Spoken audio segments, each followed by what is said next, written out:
इस वक्त मौजूद हूँ थाना फतेहपुर के इलाके वार्ड नंबर 6 में, जहाँ फैसलाबाद बस हादसे के दो सगे भाई जाँ बाकू हैं, जिसकी एक छोटी बहन लार्ड अस्पताल फैसलाबाद में ज़ख्मी है। उनके लवाहिकीन से गुफ्तगू करेंगे इस हवाले से। जी मेरे दो भांजे हैं। 2 बजे के करीब कॉल आई है कि हादसा हो गया। लाहौर तो चले ने तकरीबन 1:15 बजे फैसलाबाद पहुंची है गड्डी।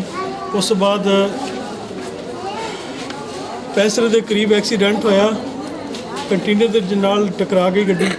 उस तो बाद मेरे दोने भांजे जिहड़े मौके पर डेथ हो गई, जिहदा नाम सी अब्दुल रहमान और अहमद रज़ा। अहमद रज़ा बड़ा है और छोटा अब्दुल रहमान है। असी मौके पर गए, बस साड़ी दुनिया ही लुट गई है, पिछे बची कख नहीं, की कर सकते।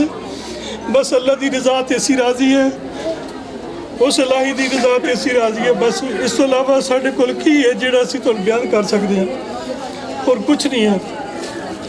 अब क्या मेरी बस हादसे की वजूहत ड्राइवर की है या गफलत? या ये सारा सिस्टम जिहड़ा है बस ड्राइवर वाले दा है, ये सारा कसूर ही उहदा है। कंटेनर जिहड़ा बेचारा एक साइड ते चला गया, दुकानां च वड़ गया, घर च जा लग्या। ये सारा एक 92 रोड है, आने वाले रोड तो दूसरी साइड ते कट मारन लग गया, कंटेनर च जा लग्या।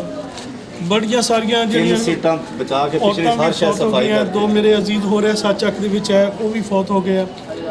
तो बस बहुत बड़ा नुकसान हो गया। 15 तो 16 बंदे मौके ते मर गए। मेरी भांजी है जी लाइट हस्पताल दे विच मिसबा साबर है, वो दाखिल है इस टाइम सीरियस पोजीशन च है। बस